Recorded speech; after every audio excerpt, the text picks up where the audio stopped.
Olá pessoal do canal Leites e Derivados, tudo bem? Hoje vamos ver o que você precisa saber para escolher uma área para a construção de um laticínio.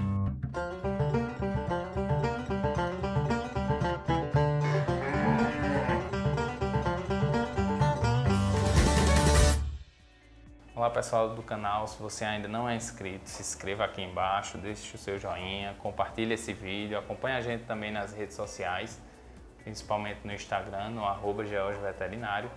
E hoje vamos falar o que você precisa saber na hora de escolher um local para a construção de um laticínio, certo? Primeiro, a gente precisa definir qual é esse local, tá? Se é na área urbana ou se é numa zona rural. Lembrando que na área urbana tem algumas coisas que a gente vai precisar observar com mais carinho em relação à legislação, principalmente no que diz respeito à parte de caldeira, né, geração de resíduos atmosféricos, e também de ruídos. Então a gente precisa observar isso muito bem quando está na zona urbana, a gente tem que seguir a legislação do município, estadual e federal em relação a isso. Então essa questão ambiental é muito importante quando a gente quer fazer um laticínio numa área urbana. Tá? Na zona rural é um pouco mais fácil isso, então a gente tem um pouco menos de exigências, embora tenha as exigências legais, mas é um pouco menos.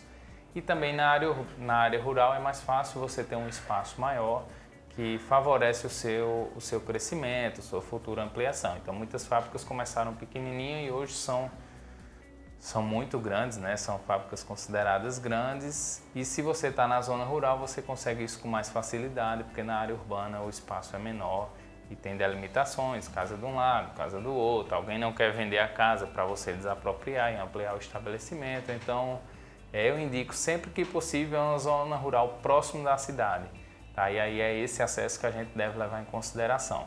A matéria-prima deve chegar com facilidade, né?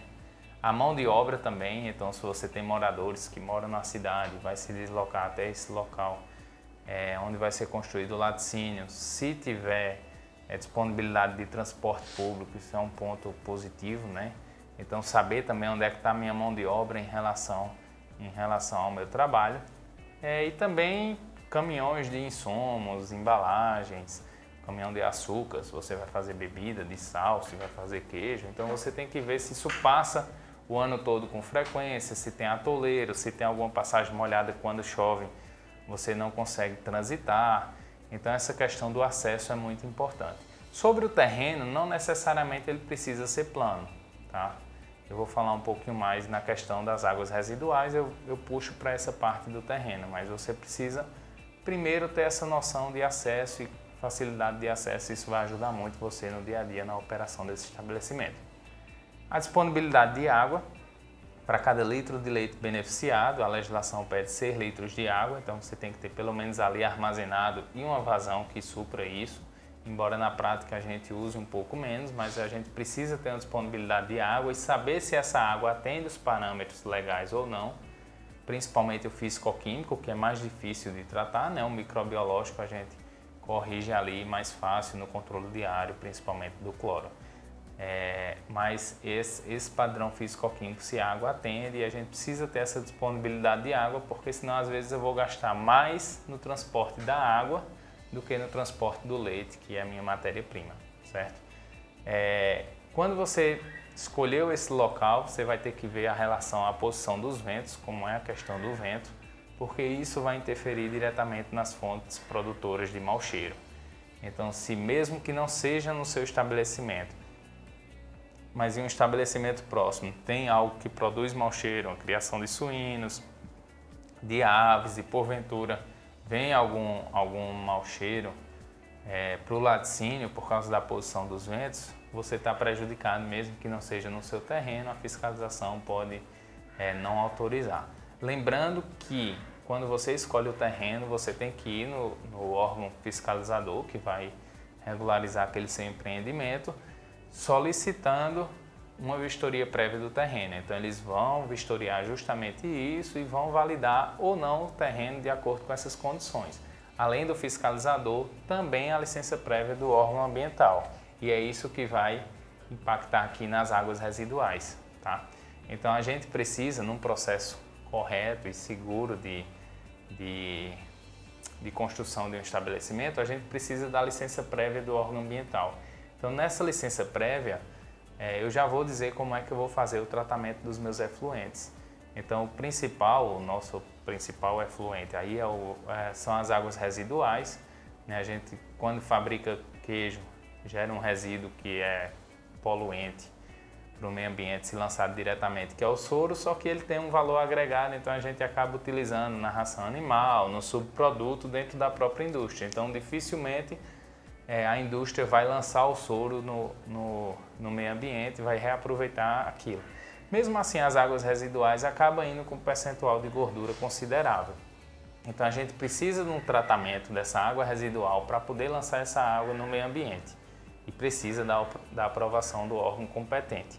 O que é que a gente deve levar em consideração? É por isso que eu disse que ia falar da questão do terreno ser plano ou não. Lógico que a parte de fabricação você precisa dela plana, você vai ter que fazer uma terraplanagem ou vai ter que encher aquele terreno para poder planear ele, né? Se já for plano, melhor ainda, você não vai ter esse custo. Só que o ideal é você fazer uma área plana, mas que depois dessa área plana tenha algum declive, porque você vai poder fazer essas estações de tratamento, seja com lagoa, com tanques, como for, você pode fazer ele por gravidade e não necessariamente você ter que empregar um sistema de tratamento de efluentes do tipo vertical, que é mais caro e a sua manutenção também. Então, se eu tenho um local totalmente plano, né, e eu for fazer o meu sistema de tratamento de efluentes ali, muito possivelmente eu não vou poder fazer por gravidade, eu vou ter que fazer esse tratamento de efluente de maneira vertical. Então, às vezes são projetos mais caros do que um tratamento que pode ser feito por gravidade. Então, eu preciso ter noção para onde eu vou jogar minhas águas residuais, como vai ser esse tratamento. E aí, às vezes, você tem uma área boa de declividade, você faz um tratamento e já usa aquela água para irrigação, se for uma fazenda, para irrigação de capim, para irrigação de plantação de alguma coisa, ou até mesmo para a grama do estabelecimento, né? Você bombeando depois, ou para um gramado próximo ali. Então, a gente precisa ter noção para onde vai essa água residual.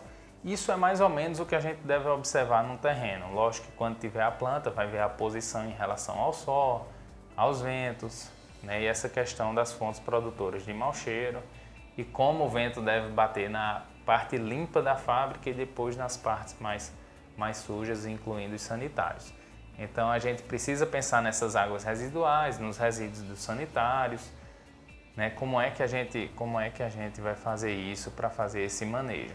Certo? Então, na hora de observar um terreno, de pensar em terreno, você que está pensando em construir, dá uma observada nesses itens, tá? Como é que está essa relação de itens no local onde você pretende, ver se atende para você não, de repente, pagar uma vistoria de terreno prévio e chegar lá e o fiscal já condenar em uma coisa que você já podia ter visto antes, se aquele local é adequado ou não para construir uma fábrica, tá? Então, acompanha a gente e a gente se vê no próximo vídeo. Valeu!